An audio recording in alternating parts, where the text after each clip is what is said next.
Hello friends, welcome to home food recipes. આજે આપણે બનાવશું લસણની ચટણી। આજે આ લસણની ચટણી આપણે ઇન્સ્ટન્ટ બનાવશું, જે ખૂબ જ જલ્દી ઓછા સમયની અંદર બનીને તૈયાર થઈ જાય છે। આ લસણની ચટણી ખાવામાં ખૂબ જ ટેસ્ટી લાગે છે। કોઈપણ કાઠિયાવાડી શાક બનાવવામાં આ ચટણીનો તમે યુઝ કરી શકો છો, કે પછી તમે રોટલી, પરાઠા કે બાજરીના રોટલા સાથે પણ આ ચટણીને ખાઈ શકો છો। તો ચલો ઇન્સ્ટન્ટ લસણની ચટણી બનાવવાનું શરૂ કરીએ। સૌથી પહેલાં મેં ગેસ ઉપર એક કઢાઈમાં થોડુંક પાણી ગરમ કરવા મૂકી દીધું છે અને આપણે સારી રીતે ઉકળવા દઈશું। પાણી જ્યારે સરસ રીતે ઉકળી જાય એ પછી આપણે આની અંદર 6 નંગ જેટલી કાશ્મીરી લાલ મરચાં અને 4 સૂકા લાલ મરચાં નાખી દઈશું।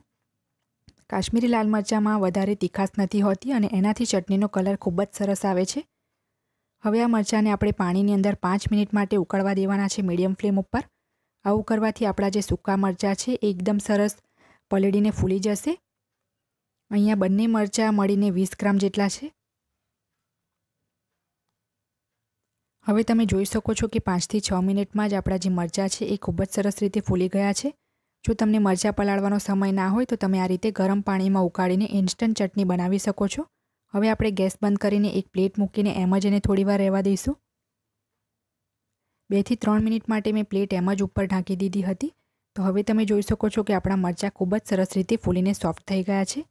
હવે આપણે આનું બધું જ પાણી નિતારી દઈશું। એક નાના મિક્સરના જારમાં હવે આપણે અડધો કપ એટલે કે જો ગ્રામ્સમાં જોશો તો 60 ગ્રામ જેટલી લસણની કળી છે એ એડ કરી દઈશું। હવે જે મરચાં આપણે પાણીમાં ઉકાળ્યા હતા એ આમાં એડ કરી દઈશું। મરચાંનું બધું જ પાણી મેં નિતારી લીધું છે। હવે આપણે આમાં અડધી ચમચી જેટલી ખાંડ નાખીશું। ખાંડ ટોટલી ઓપ્શનલ છે।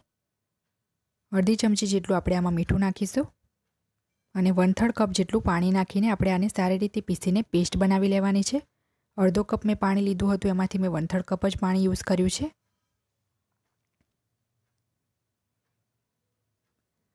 બધું જ મેં એકદમ સરસ રીતે પીસીને પેસ્ટ બનાવી લીધી છે। તમે જોઈ શકો છો કે મેં એકદમ બારીક પીસ્યું છે, આ એકદમ સ્મૂથ છે। હવે મેં ગેસ ઉપર એક પેન ગરમ કરવા માટે મૂકી દીધું છે, જેની અંદર આપણે 3 થી 4 ટેબલસ્પૂન જેટલું તેલ નાખ્યું છે। તેલ જ્યારે સારી રીતે ગરમ થઈ જાય ત્યારે આપણે જે પેસ્ટ બનાવી હતી લસણ અને લાલ મરચાંની એ આમાં એડ કરી દઈશું। આ પેસ્ટને આપણે સ્લો ફ્લેમ ઉપર સાંતળવાની છે।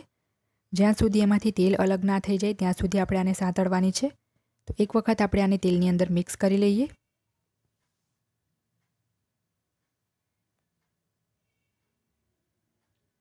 એકથી 2 ટેબલસ્પૂન જેટલું પાણી મિક્સરના જારમાં નાખીને એને પણ આપણે આમાં એડ કરી દઈશું અને વચ્ચે વચ્ચે હલાવતા રહીને આપણે આને 5 થી 7 મિનિટ માટે સાંતળવાનું છે। સ્ટાર્ટિંગના 2 થી 3 મિનિટમાં તેલ અલગ થઈ જશે તો પણ આપણે 5 થી 7 મિનિટ માટે આને કૂક કરવાની છે। જે પણ પાણી આપણે આમાં એડ કર્યું છે બધું બળી જવું જોઈએ।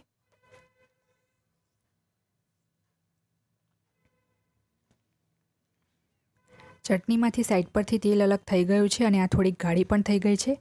તો હવે આપણે આની અંદર 1 ચમચી જેટલું વિનેગર નાખી દઈશું। વિનેગર નાખવાથી આપણી જે ચટણી છે એની શેલ્ફ લાઈફ વધશે અને લાંબા સમય સુધી ચટણી બગડશે નહીં। હવે ગેસની ફ્લેમ બંધ કરી દઈશું અને આ ચટણીને આપણે એક બાઉલમાં કાઢી લઈશું। આ ચટણીને તમે વધારે ક્વોન્ટિટીમાં બનાવીને ઠંડી થાય એ પછી કોઈ એરટાઇટ ડબ્બામાં ભરીને ફ્રીજમાં રાખીને તમે પૂરા 2 થી 3 મહિના સુધી સ્ટોર કરી શકો છો। એ બિલકુલ પણ ખરાબ નહીં થાય। મેઇન ડિશમાં સાઈડ પર પણ તમે આ ચટણીને શાક, રોટલી અને દાળ ભાત સાથે ખાઈ શકો છો। એ ખૂબ જ ટેસ્ટી લાગે છે।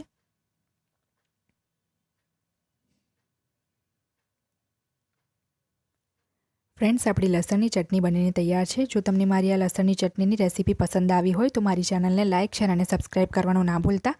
સબસ્ક્રાઇબ બટનની બાજુમાં જે બેલ આઇકન છે એને પણ દબાવજો, જેથી તમને મારા દરેક નવા વિડીયોની નોટિફિકેશન મળતી રહે।